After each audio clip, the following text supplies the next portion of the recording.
Komisi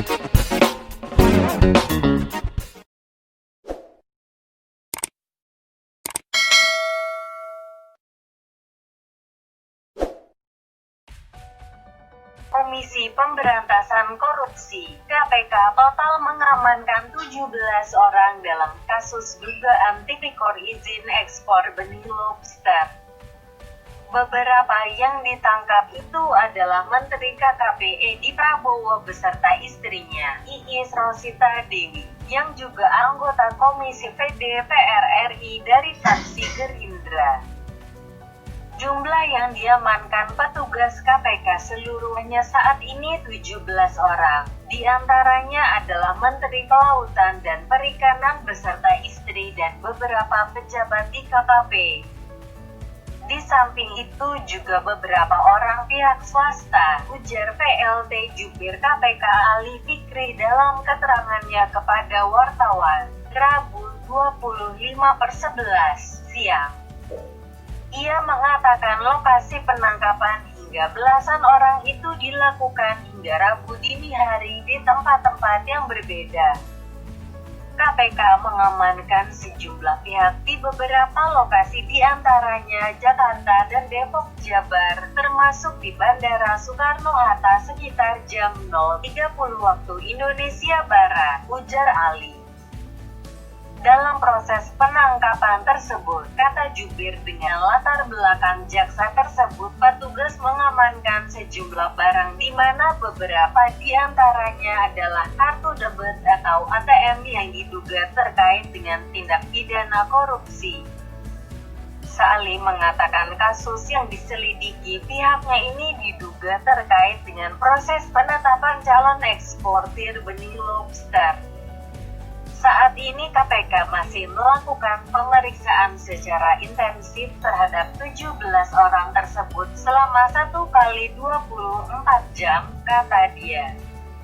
Perkembangannya akan kami sampaikan lebih lanjut, imbuhnya. Sebelumnya, kabar Edi Prabowo ditangkap KPK pada dini hari ini dikonfirmasi sejumlah pimpinan lembaga anti rasuah tersebut pada Rabu pagi. Ketua KPK Firly Bahuri mengatakan Edi ditangkap di Bandara Suta setelah kembali dari kunjungan kerja ke Amerika Serikat (AS). Menteri Edi diduga membelanjakan uang gratifikasi terkait izin ekspor benih lobster saat kunjungannya ke Amerika Serikat 21-23 November tahun 2020.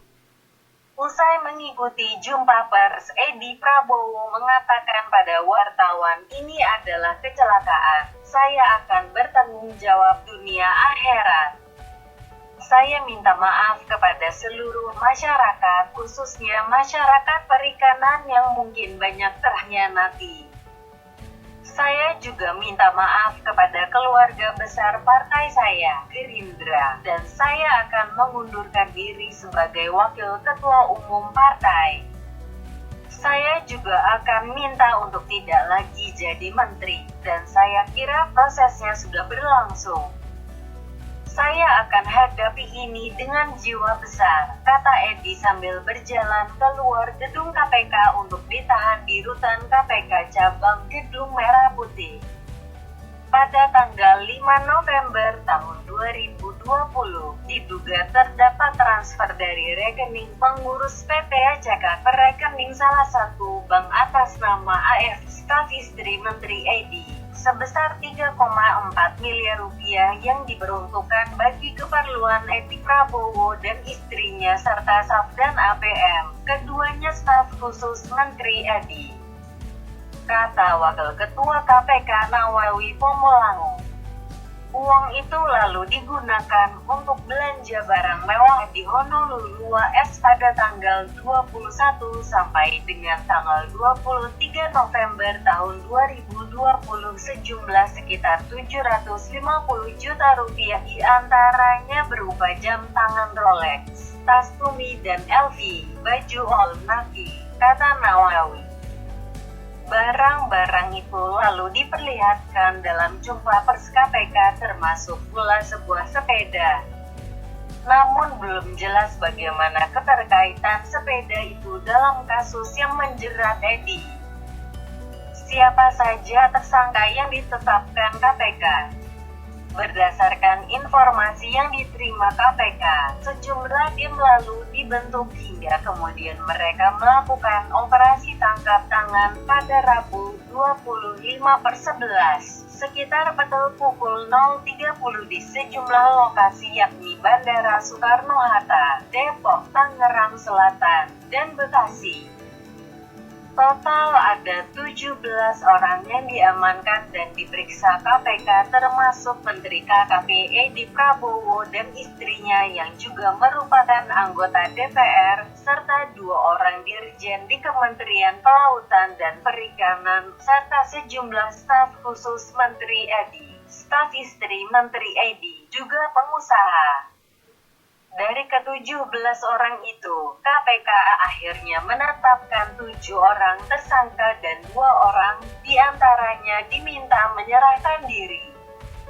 Ke-7 tersangka itu adalah Edi Prabowo, Menteri Kelautan dan Perikanan, APM, staf khusus Menteri KKP, Ketua Tim Uji Tuntas Perizinan Usaha Perikanan Budidaya Lobster, staf khusus Menteri KKP, Wakil Ketua Tim Uji Tuntas Perizinan Usaha Perikanan Budidaya Lobster, SPD, Pengurus PT ACK, AF, staf istri Edi Prabowo, AM, Pengurus PT ACK, SJT, Direktur PTD PPP, Perusahaan Eksportir Benur, tersangka pemberi suap.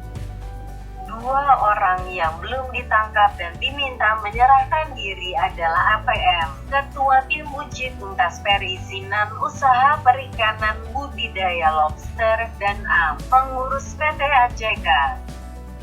Sementara 5 orang tersangka lainnya, termasuk Edi Prabowo, sepanjang jumpa pers diarahkan petugas KPK untuk berdiri menghadap tembok di belakang pimpinan KPK yang memberikan keterangan pers.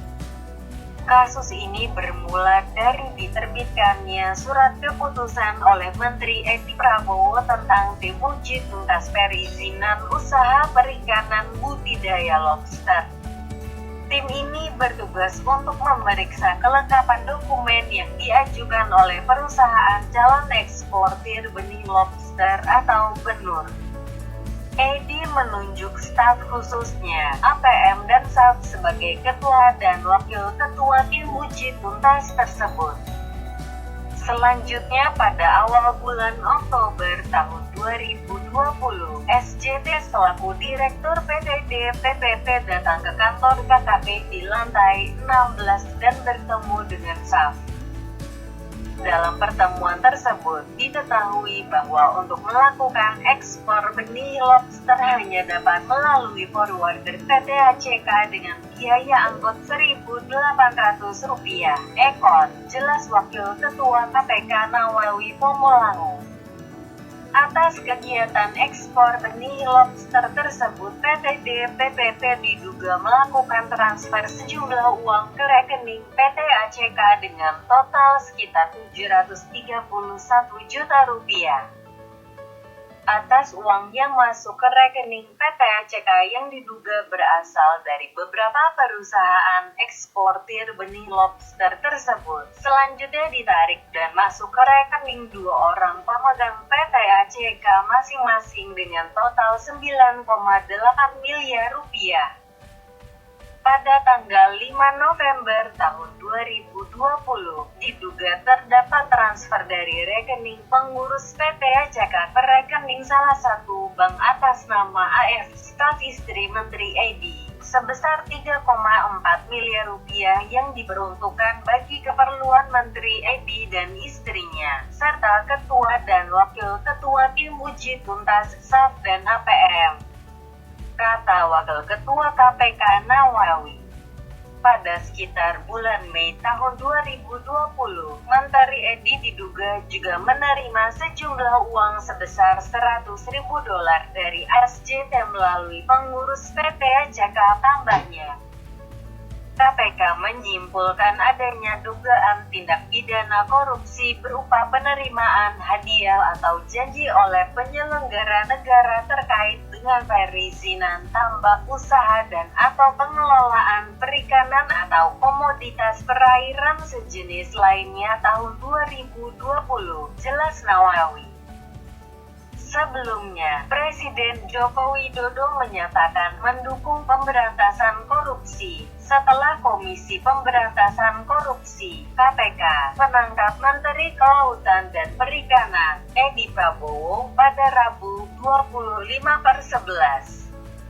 Pemerintah terus mendukung upaya pencegahan dan pemberantasan korupsi di tanah air. Karena itu, pemerintah menghormati proses hukum terhadap pejabat negara yang saat ini tengah berjalan di KPK. Saya percaya KPK bekerja transparan, terbuka, dan profesional, sebut Jokowi dalam komentar yang dirilis melalui media sosial. Setelah Edi Prabowo dijadikan tersangka oleh KPK, Presiden Jokowi menunjuk Menko Bidang Kemaritiman dan Investasi Luhut Binsar Panjaitan sebagai Menteri Kelautan dan Perikanan ad interim. Secara terpisah, pada Rabu 25/11, siang Ketua Harian DPP Partai Gerindra, Sufmi Dasko Ahmad, berkata partainya menunggu KPK memaparkan informasi lengkap soal penangkapan koleganya tersebut. Kami dari Partai Gerindra belum bisa berkomentar lebih jauh. Kami masih menunggu informasi yang valid dari KPK tentang itu, ujarnya di Gedung DPR, Jakarta, kepada pers. Di Gerindra, Edi menjabat sebagai Wakil Ketua Umum Bidang Keuangan dan Pembangunan Nasional. Pada Mei lalu, Menteri Kelautan dan Perikanan Edi Prabowo mencabut aturan larangan ekspor benih lobster yang sempat dibuat oleh Menteri KKP sebelumnya, Susi Pujiastuti. Pencabutan itu diatur melalui Peraturan Menteri Permen Nomor 12 Tahun 2020 tentang pengelolaan lobster, kepiting, dan rajungan di wilayah RI. 2 bulan kemudian, majalah Tempo merilis laporan yang menyebutkan bahwa KKP telah memberikan izin kepada 30 perusahaan untuk melakukan ekspor benur. Tempo juga menyebut bahwa sejumlah kader partai diduga berada di belakang perusahaan ini. Kementerian Kelautan dan Perikanan mengklarifikasi laporan majalah Tempo tersebut dengan mengatakan penerbitan izin dilakukan oleh tim yang dibentuk kementerian, sesuai dengan kriteria dan mekanisme yang disusun yang tertuang dalam Jukpres